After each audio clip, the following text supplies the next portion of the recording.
I hear birdies. Hey, Spring, is that you? What have you been up to? I've been riding on a daydream. So most of the snow has melted and it's soft. The cover's got a lot of water on it. That's why it's staying on, to be honest. We've got some decent weather that's coming through. You can see the snow that I piled up here, and of course all that snow there. Ooh, and look at all that gravel that came with it. I'm gonna have to do something about that. But the cover itself is going to be most likely really dry on Thursday. We have a little bit of a cold snap that's supposed to come through on Wednesday, and when I say cold snap, it's not bad at all. Lows in the 20s just for that day, and highs around 30. So once this dries out completely, it's coming off. We're definitely going to take it off because it's time. And talking about it being time, the time that we spend inside the house during the winter, although it's something that I dread, it really makes you appreciate whenever the weather starts to break. It also gives you a lot of time to think about what you want to do whenever it does get to warm temperatures, so you can start carrying out some of the stuff that you thought about. It kind of reminds me of my brother, out of all people. He has a tendency when he is broke and doesn't have any money, he makes some really good plans. And for that matter, I used to do the same thing whenever I was much younger. If I didn't have any money, and when he doesn't have any money, you sit down with pen and paper and you really write out at that point what's really important to you, what you really want to get, what you really want to spend money on. And you're being really thrifty with your choices because you don't have that much money. You're broke. So even, at that point, $20 seems like a lot of money to spend on something very small that maybe you don't need. However, then, whenever you do have money rolling in and maybe you have a windfall come in, your plans seem to get a little bit muddied up.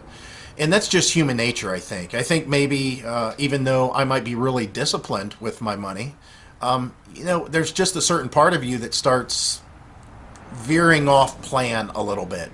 You start your way of thinking a little bit differently. You get a couple of nice things that are coming in, or a couple of repairs that you're doing, and you might go a little bit further than what you originally thought you would when you didn't have any money at all.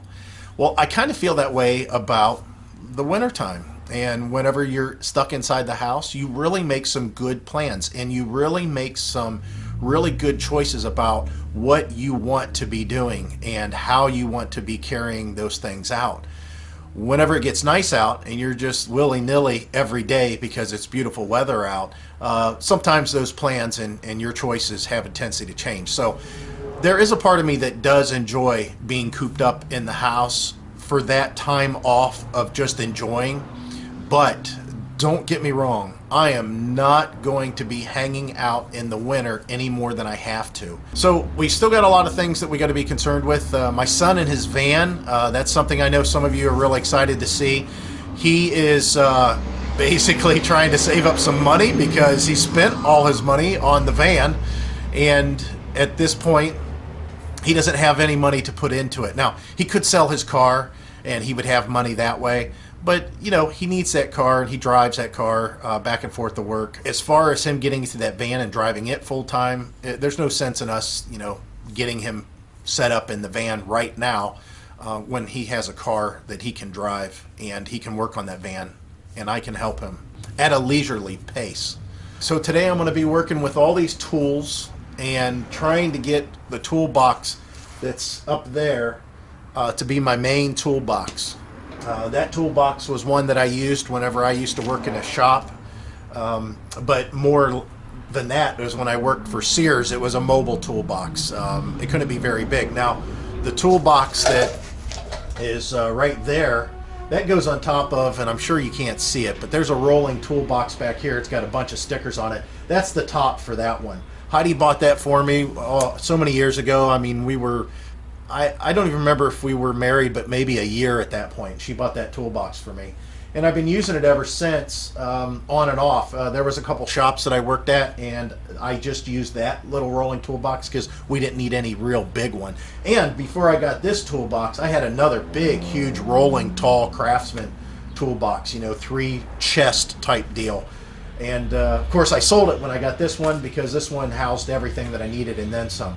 And although, again, I love this toolbox, and I love the fact that it was my father's, and it's got his name on it, riveted, for security reasons, and there's history behind it. And it's kind of a rare box. There's not a lot of them. I know that I need to clean it up and sell it. I mean, it's really what it comes down to, because it's not going to do anybody any good just sitting, because my son, he doesn't really do that kind of work. He has a toolkit here that he doesn't really touch, and all the tools that are in this rolling toolbox, and some of them that are up there, those are his tools. I put him together a really nice toolkit, and he never uses it. This is just not his thing. I don't have a problem with that. I just wanted to make sure whenever he had a bicycle and he was into skateboarding and dirt bikes and stuff like that, I wanted to make sure he had a good toolkit so he would stay out of my stuff, quite honestly. But all this stuff needs to be cleaned up and sold. And then, of course, the rest of the garage. So I have a lot of stuff that I need to do. And today I'm going to try to start that. I'm going to try to straighten up this table a little bit more. You've seen that in one of my videos prior, that I kind of got it close. And I might actually tackle this workbench a little bit. It hasn't been touched in years. And I do mean years. Other than me moving it whenever I was going to possibly build a little room here. The tools and stuff that are on there, there's a couple of buckets full of nuts and bolts from mowers that I scrapped out from the late 90s and early 2000s. So that, they've been there 15 years, 17 years, something to that effect. I mean, they've been up there a long time, so I need to go through that. So there's a lot of work to be done here. So that's really it. I just wanted to touch base. So just to recap, I'm going to be working on getting some toolkits together so we can become mobile and I can start clearing out some of this stuff. And I'm going to clean out the garage slightly today, not very much. The weather is breaking in Ohio. I think spring is definitely in the forecast, and I see 50s and 60s coming next week.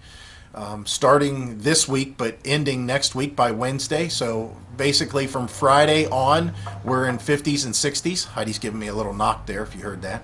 So the cover's going to come off the RV definitely, and we're starting to do things that are considered spring-like, and hopefully we might be able to get out and do a little bit of camping too. So we'll tune you in for all that stuff. But right now I'm getting to work. So as always, guys, we hope to see you out there. Bye.